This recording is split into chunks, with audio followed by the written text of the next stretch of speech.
This is the Detroit Sports Podcast Network.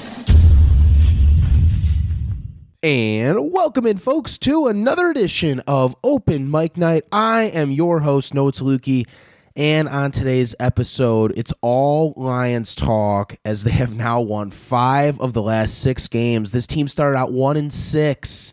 Now we're 6-7, heading into what I think is the most important game of the season against the New York Jets this Sunday in the Meadowlands. Also, we have a guest on later on in the program. It is Jeff Stergalas, former high school football coach, head football coach at Fordson High School. He will join us later to talk about his experiences with coaching Robert Saleh, who, of course, is the New York Jets head coach.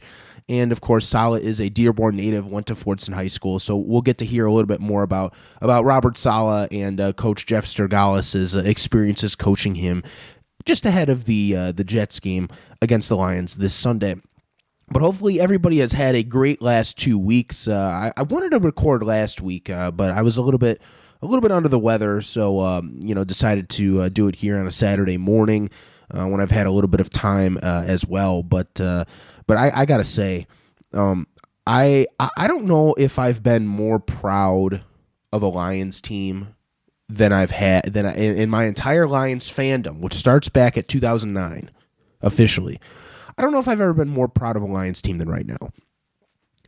In the past, the Lions have started out 1-6 or with a similar record.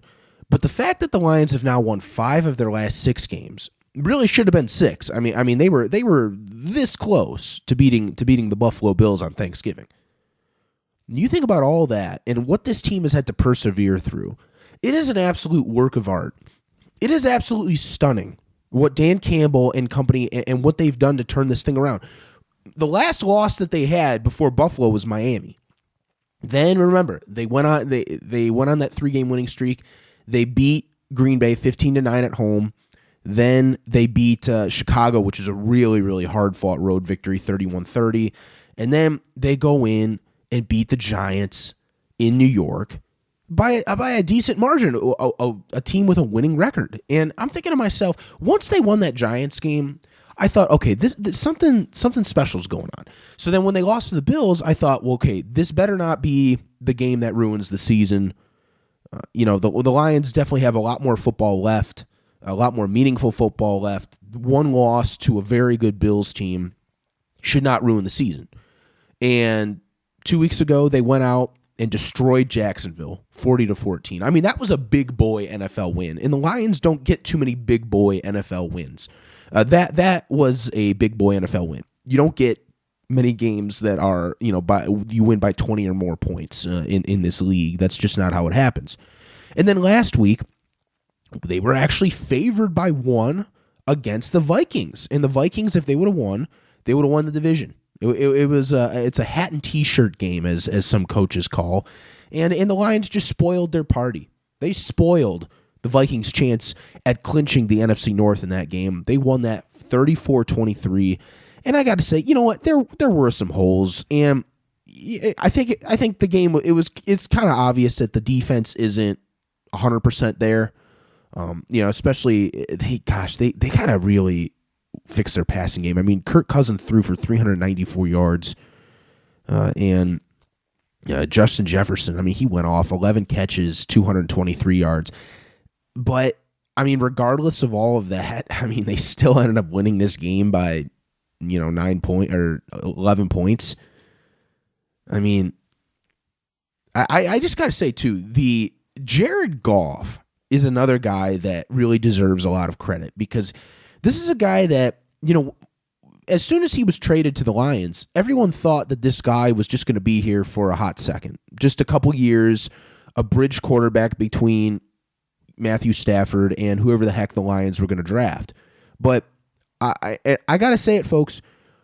I may have made a mistake.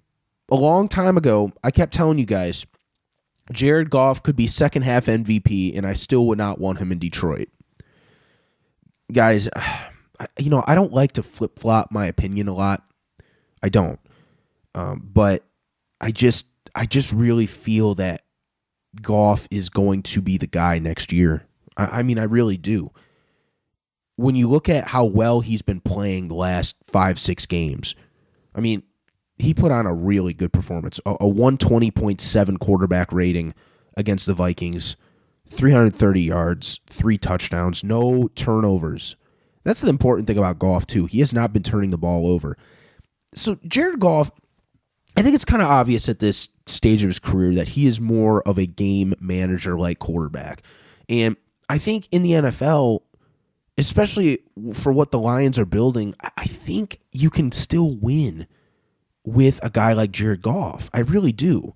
Because you don't need like some in my opinion, in the NFL, you don't have to have some dynamic quarterback to win.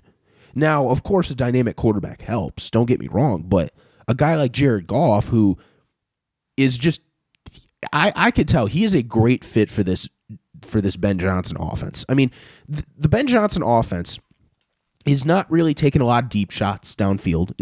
It's more ball control.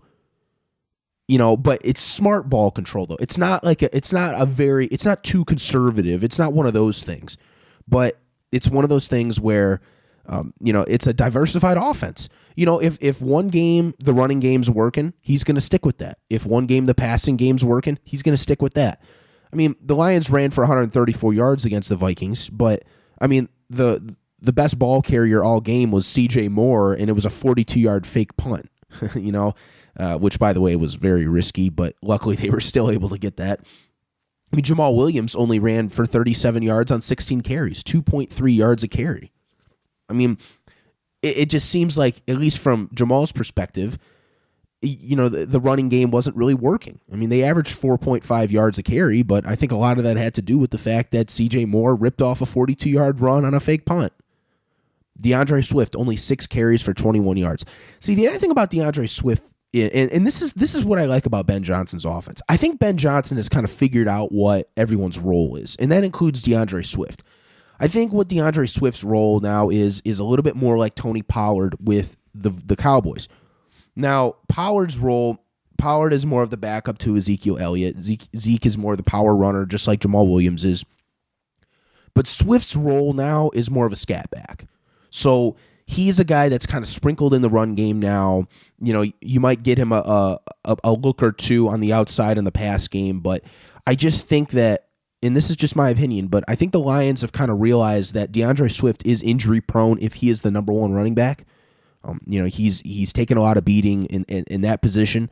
So I think Ben Johnson and company are trying to just kind of sprinkle him in here and there. So he has obviously lost his number one position to Jamal Williams. Now, Jamal Williams is not he's not a number one running back by any stretch, but he is a very, very solid number 2 running back in the NFL. But for this offense, he's working as the number 1 running back. So I think Ben Johnson does a really good. I think he needs more credit than he's getting right now, because I applaud his diversified attack. I mean, like I said before, if there's games where the running game's working, feed them. If there's games, the passing game, so it's kind of just like a really steady mix. And right now, the last couple games, he's done a great job of getting DJ Chark involved as well. DJ almost had 100 yards last game as well. He also caught a touchdown. Amon-Ra St. Brown doing his thing in the slot, 6 catches, 68 yards. Even Josh Reynolds doing his thing, 5 catches, 51 yards. He's another guy that I think it's going to be interesting to see, what the Lions do with him. He is Goff's guy going from Los Angeles. He was with the Rams with Goff. So I think it's going to be interesting to see, what the Lions do with him. And of course, Jameson Williams. I mean, he was one of the big stories of that game against the Vikings. His lone catch was a 41-yard touchdown. It was the first touchdown of the game. He's another guy that the Lions are starting to sprinkle in now. He made his debut against Jacksonville, and the crowd was chanting, "We want J-Mo, we want J-Mo." Former first-round pick from this year that tore his ACL at Alabama in the one of the bowl games. I can't remember which one, but he's a guy that the Lions are going to continue to sprinkle in more and more each week. A breakout game is coming for Jameson. Is it against the Jets? Is it against the Panthers? Who knows? But the Jets game, in my opinion, they're going to need him. This Jets game is going to be a dogfight. This is the biggest game of the season. This might be the biggest game for the Lions in like the last 5 or 6 years. The New York Jets, as bad as their quarterback situation might be, Mike White, who is a guy from Western Kentucky that the Jets have really been playing for this season. He's a guy that's really rallied the troops. He can really spin it, this guy. You know, he was like a 5th, 6th round pick, I think. And he's been the Jets' best quarterback all season. However, he sustained a really hard rib injury last game.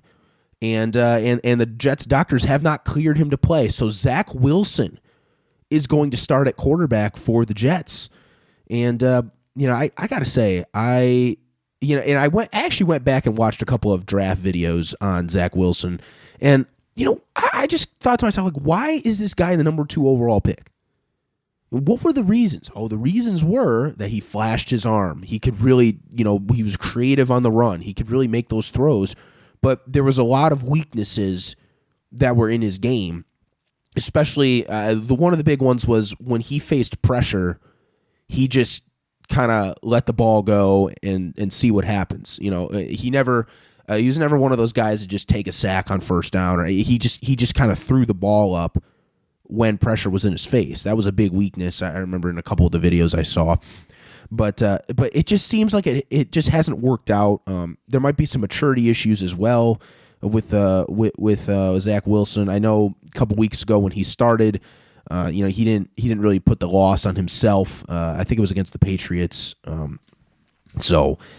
He just said, "No, I'm not blaming him." So that's just some maturity. As an NFL quarterback, you just have to take a loss sometimes. You just got to say, "Hey, guys, that's on me," and we're just gonna go out there and do better next time. But regardless of that, I just think that I really do think that the Lions are going to win this game. I do. I'm not okay, guys. I am not saying that this is going to come easy. I'm not one of those cocky Lions fans right now that think that they're all that. There are a couple of you out there. I'm not saying all of us as a fan base, but there are a couple of you out there that think the Lions, it's going to be easy the next 4 games. This is not going to be easy. It's on the road. Remember, this is not in the indoor confines of Ford Field, okay? This is on the road against a Jets team that has perhaps one of the best defenses in the NFL. You might be going against the best corner in all of football, in Sauce Gardner. This guy is not only probably going to be Rookie of the Year, but he's going to be probably, if there was a most valuable defensive back award in the NFL, he might get that too. He is that good. The pride of King High School in Detroit. So he is a Detroiter, the old King Crusaders. But, Jared Goff outdoors, not very good. His splits on the road and outdoors compared to home is staggering. Is a staggering difference. But do I trust Ben Johnson in his attack against this very good New York Jets defense? Yes, I do. And I'll talk about it more in the interview with Coach Jeff Stergalas, Robert Saleh's former high school coach. But the Jets are kind of a similar team to the Lions. Last year, new head coach in Saleh. They went 4-13. The Lions went 3-13-1. Now the Jets are 7-6. Lions 6-7. So similar records both years. Similar types of teams as well. Except the Lions have had more of an established quarterback, whereas the Jets it's kind of been a mix. But I really and the other thing too is that the Lions defense has to step up. This is the time for that defense to step up, and you're gonna probably see a lot of quick throws from Zach Wilson. And I found an interesting stat today, by the way. I thought it was something worth sharing on the podcast. But so this is NFL Next Gen stats. I don't really pay much attention to this. I don't. Part of it is just I don't understand a lot of this stuff. But this is the Lions' pass defense with throws under 2.5 seconds by the opposing quarterback since week 9.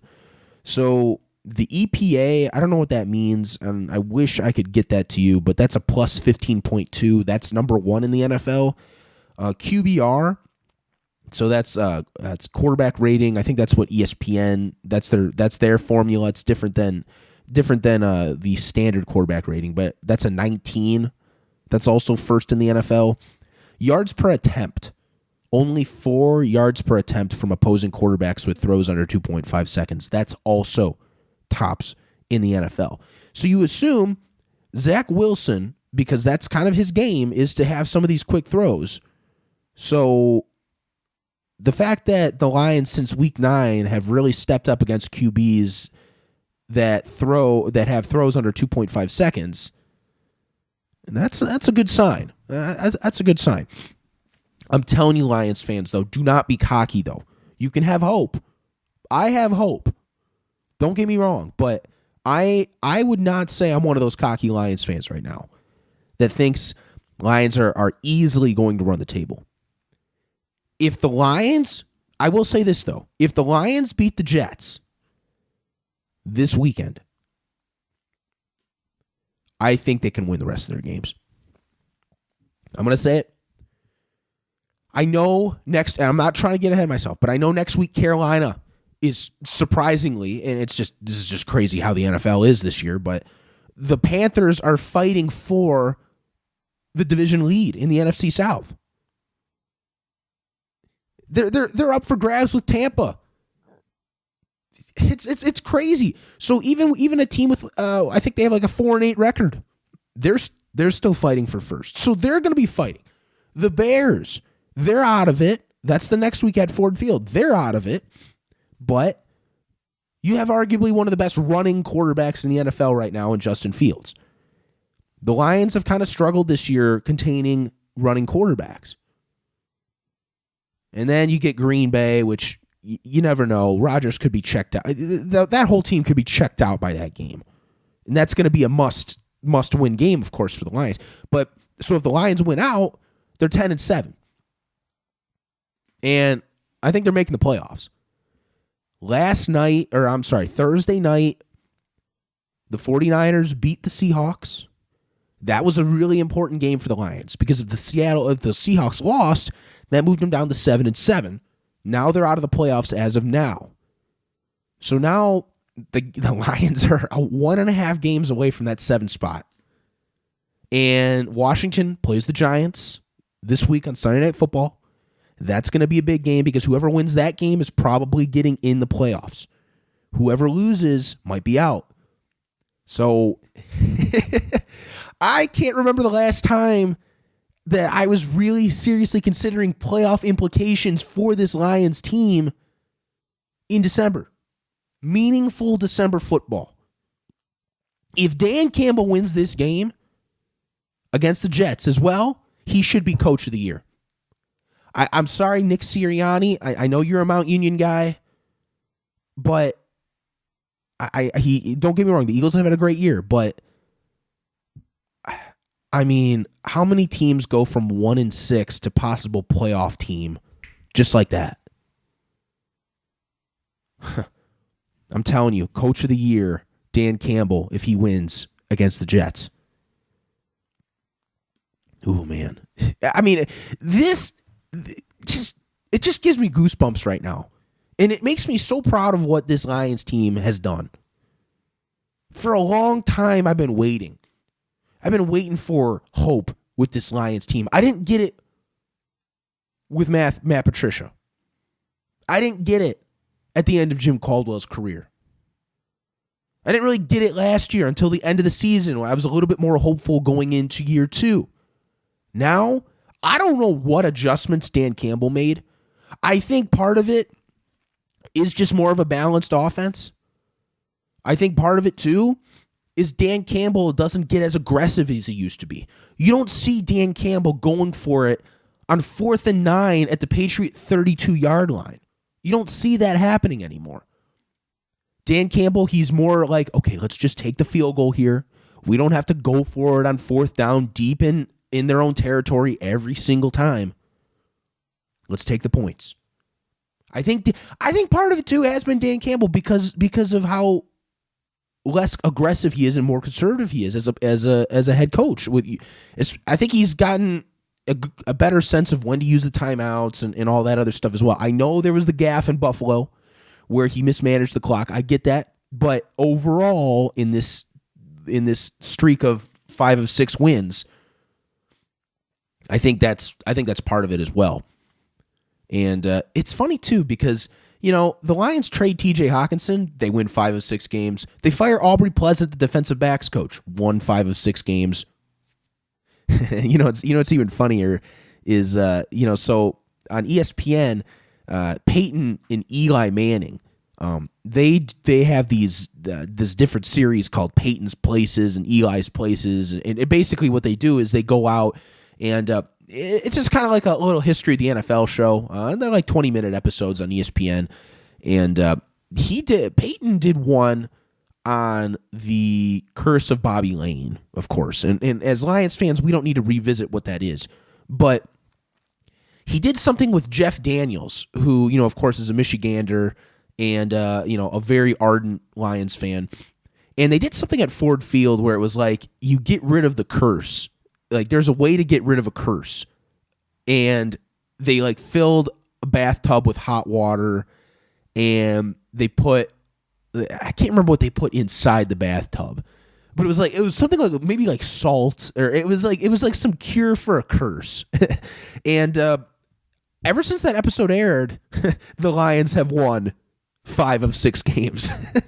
So I don't know, maybe this curse of Bobby Lane thing, expelling the curse that Peyton Manning and Jeff Daniels did. Maybe that's helping too. Who knows?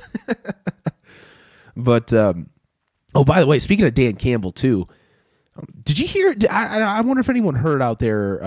I think he was on one of those Barstool podcasts, or I can't remember. I think it was Barstool, but he said something about how at the end of the game, when Ben Johnson called that pass to Penei Sewell, which I thought was just another creative play design that Ben Johnson has had in these last 6 games, that Ben Johnson was trying to get a hold of Dan Campbell on his headset, saying, "Hey, we're going to run it," and Dan Campbell said that he was distracted by the wave that the Lions fans are doing. He's like, we haven't had this wave happen at Ford Field in a long time. He was distracted by it, and he couldn't get back to Ben Johnson in time, for the yes or no.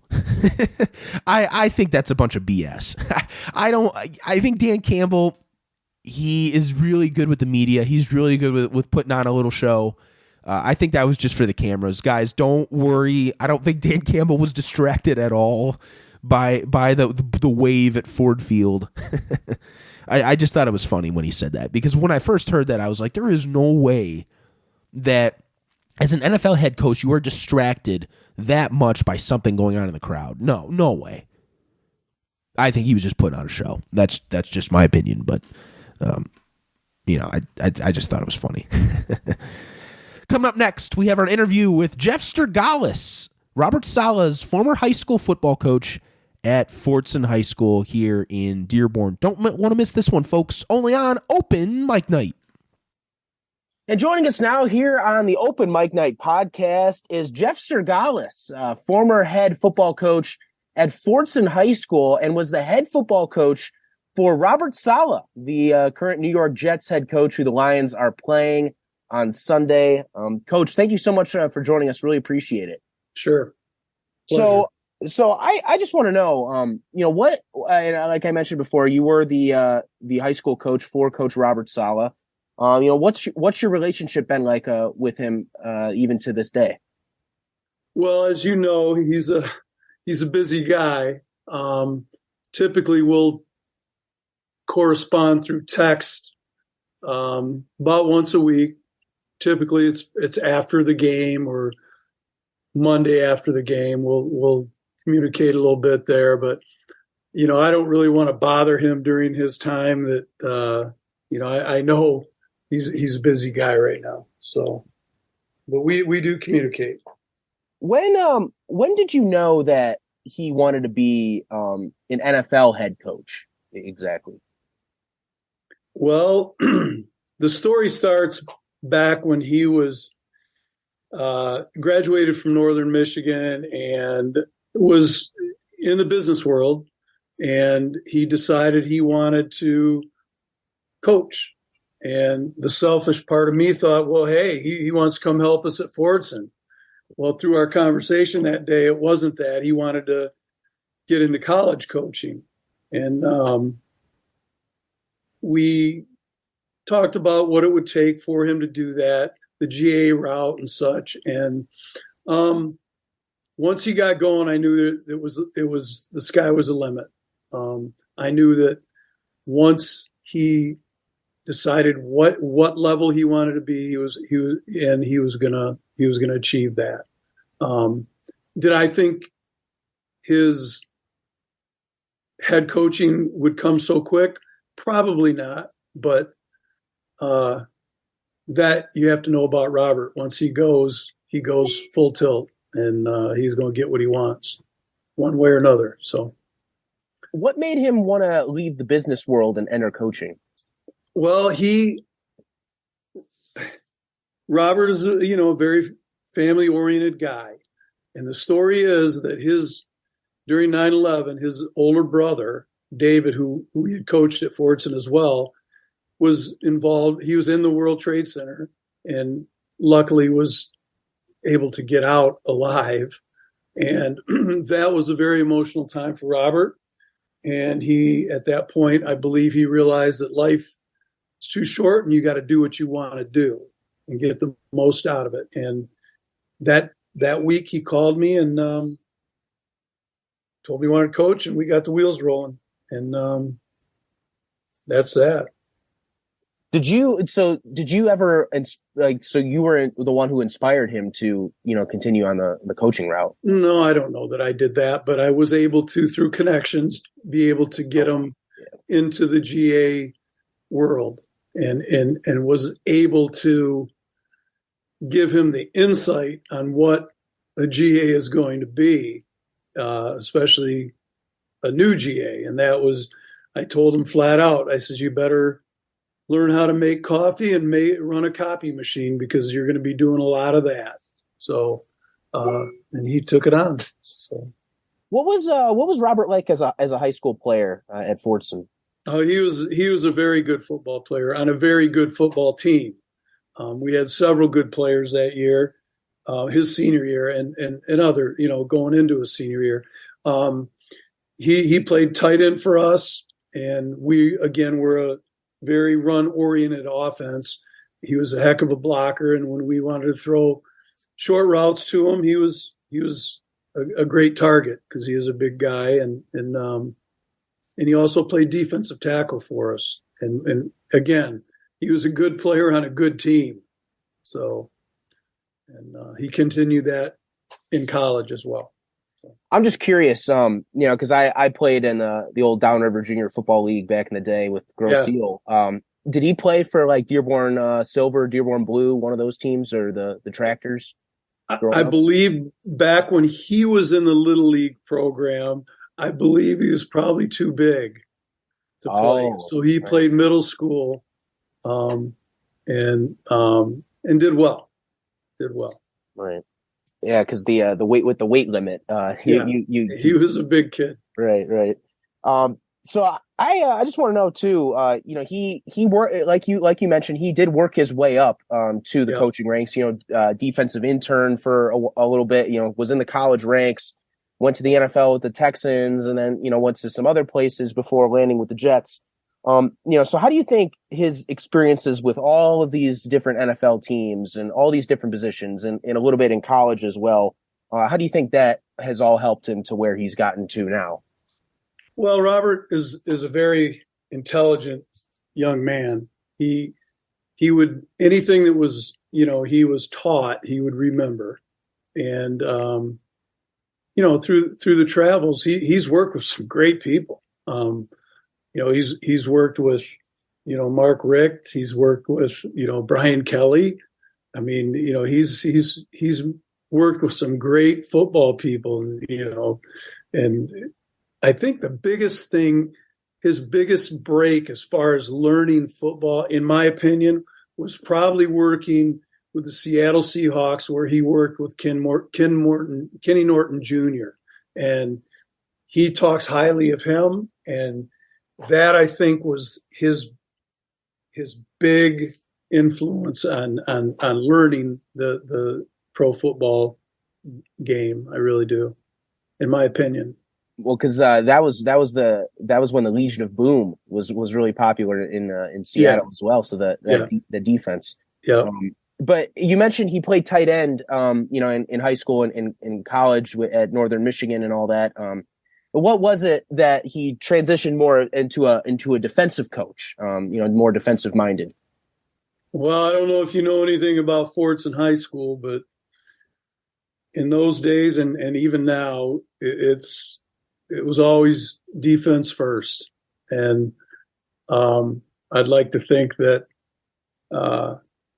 that was one of the reasons, is because defense was a really important part of the football program at Fordson, and again, it still is. So we always put defense first. Also, I know last year there were some talks that Robert was going to end up becoming the Lions head coach. Did you ever think that was a possibility, having a homecoming in Detroit? At the time there were so many different opportunities for an incoming head coach. Did I think he would end up with the Lions? Honestly, no, I did not. I there were a lot of jobs that were available at that time, and I think that I didn't think that he would end up with the Lions. I really didn't. The Jets have kind of been in a similar situation with the Lions this year. I mean, last year, Robert's first year, 4-13. Lions went 3-13-1. They've started to turn it around this year. 7-6. The Jets now. Lions 6-7. So similar records, similar paths. With second year coaches. I want to know too, like what's been the reason for this turnaround in year two for him. I think that his energy, his enthusiasm, and his love for the game and fire and tenacity is being instilled in all his players now. I mean, you can't do anything great without great enthusiasm, and Robert certainly has that. And I think he has the ability to spread that around the people that are in contact with them. I mean, you've seen him on the sidelines, and to me, it's a beautiful thing. What are some ways that you've seen over the years that he's grown, not only on the field, but off the field, and in ways that he's used that, as a whole, as well? Well, I think the thing that Robert has done so well early in his head coaching career is being able to delegate. I think that's the hardest thing to do at any level, is to delegate responsibilities to your assistants and other staff members. And Robert has brought in a group of people that believe in him, and he believes in them. And I think that is a great trait of Robert, especially as a young head football coach in the NFL. So. Yeah, right. Because the temptation can be sometimes you want to do it all, So right. Being able to delegate. Yep. Did he ever ask you to come out and help at all? No, he didn't. But I like watching him from afar, and I will spend some time out there probably next summer, now that I'm not coaching I'm not going to be coaching next fall. So I will spend some time out there next training camp. I will, for sure. Nice. So, and do you watch all the Jets games as well? As many as I can. I won't say I've watched them all, but anyone that I can, I do. It's a lot of fun watching somebody do that stuff. So it's great. Are you gonna be cheering for the Jets this week against the Lions? Well, you know what they say, blood's thicker than water. Right. So I believe I'm going to be hoping that the Jets win. Nice. So very nice. Coach Jeff Stergalas, former head coach at Fordson High School and the high school coach of Robert Saleh, current head coach of the New York Jets. Coach, thank you so much for your time and joining us. Really appreciate it. Thank you. And a big thank you to Jeff Stergalas, former high school football coach of Robert Saleh at Fordson High School. Short interview, but had some good stuff in there. Good memories of Robert and how hard he's worked up through the ranks in the NFL and in college to get to where he is now as an NFL head coach. And I always like the hometown people. That's why I'm a big Aiden Hutchinson fan for the Lions. Not only because he's a really good football player, but also because he's from the Detroit area. I played against him in high school, that kind of stuff as well. And Robert Saleh was a guy that a lot of people thought would be the Lions' next head coach. But I think part of it too is I remember when Saleh was up for the coach, for the Lions, they were talking about how you have to go as an NFL head coach, if you're being interviewed, you have to go where the best fit is. It's not necessarily an emotional decision. I'm not speaking for Robert Saleh or anything like that, but, an emotional decision might have been to come to Detroit just based on his family being here and him being from, the city and all that. But it seems like maybe the best fit for him was the Jets situation, so, you can't, and I think that's a good lesson just in life in general. Sometimes you can't pick, what's the most emotional decision. You just have to pick what the best situation is. So I think that's part of the reason maybe that it didn't work out.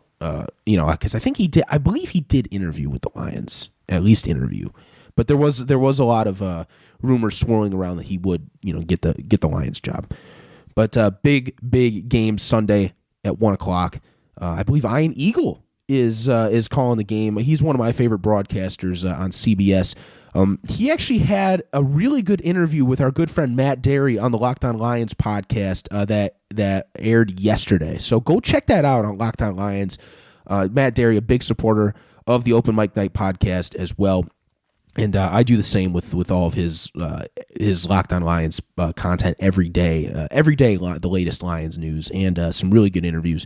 Ian and Matt Derry were both classmates at Syracuse for the Orange back in the 90s over there in Syracuse. So that's how they know each other in that Newhouse School fraternity. It goes deep. That is for sure. Make sure to tune in to all the other great podcasts on the podcast network. There is the Doc and Jock podcast, the Michigan podcast, all Michigan football.